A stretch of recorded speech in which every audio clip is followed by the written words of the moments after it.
Yo. So I guess I can update you guys on my 318 Ti here.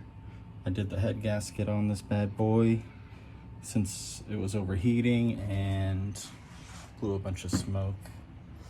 Did the head gasket, fixed all the valves, cleaned them up like in the previous video. I replaced all the vacuum lines and everything on the inside, on the intake.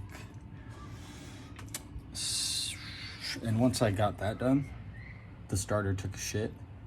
So I had to replace the starter, which was a bitch. I took the upper intake manifold off to get access to the bolts in the back on the bell housing.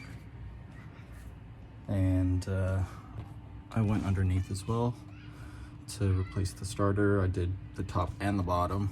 Some people just do the top, some people just do the bottom, but I could not do, I had to do both. Yeah.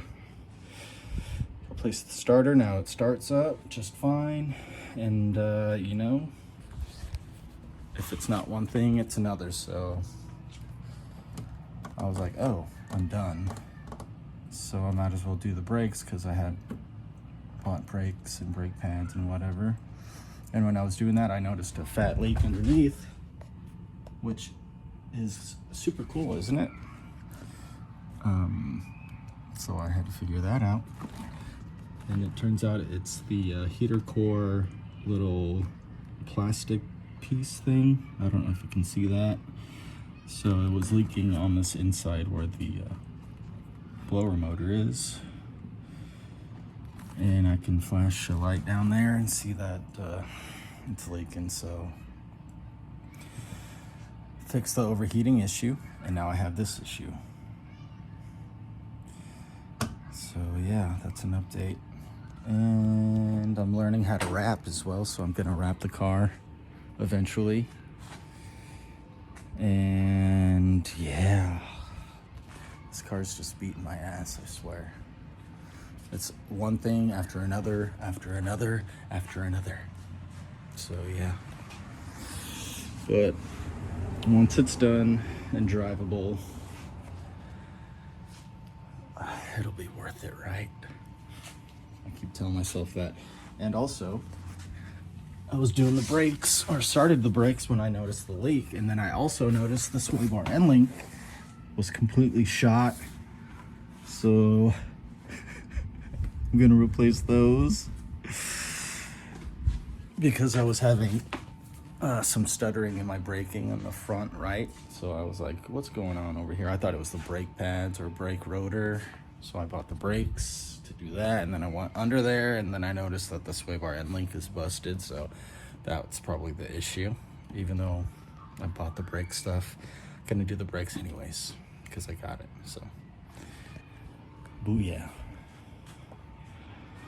You know, I gotta be better at diagnosing things instead of just throwing parts at it, because it's getting a little expensive, like unnecessarily expensive. If I had just looked, it was like, oh, the braking's kind of weird on the right side. Instead of buying brakes automatically and assuming that, I should have just went down under there and checked it out and see what was going on. And that's just not good. It's not good. But yeah, I'm learning some wrap stuff because the paint is completely bad. And I don't want to spend money on paint. So the next best solution I think would be a wrap. So I've been researching a bunch of wrap stuff. And yeah. One day I'll be able to drive this thing more than 2 hours. So yeah, that's an update. So I'll see you in the next one. Peace.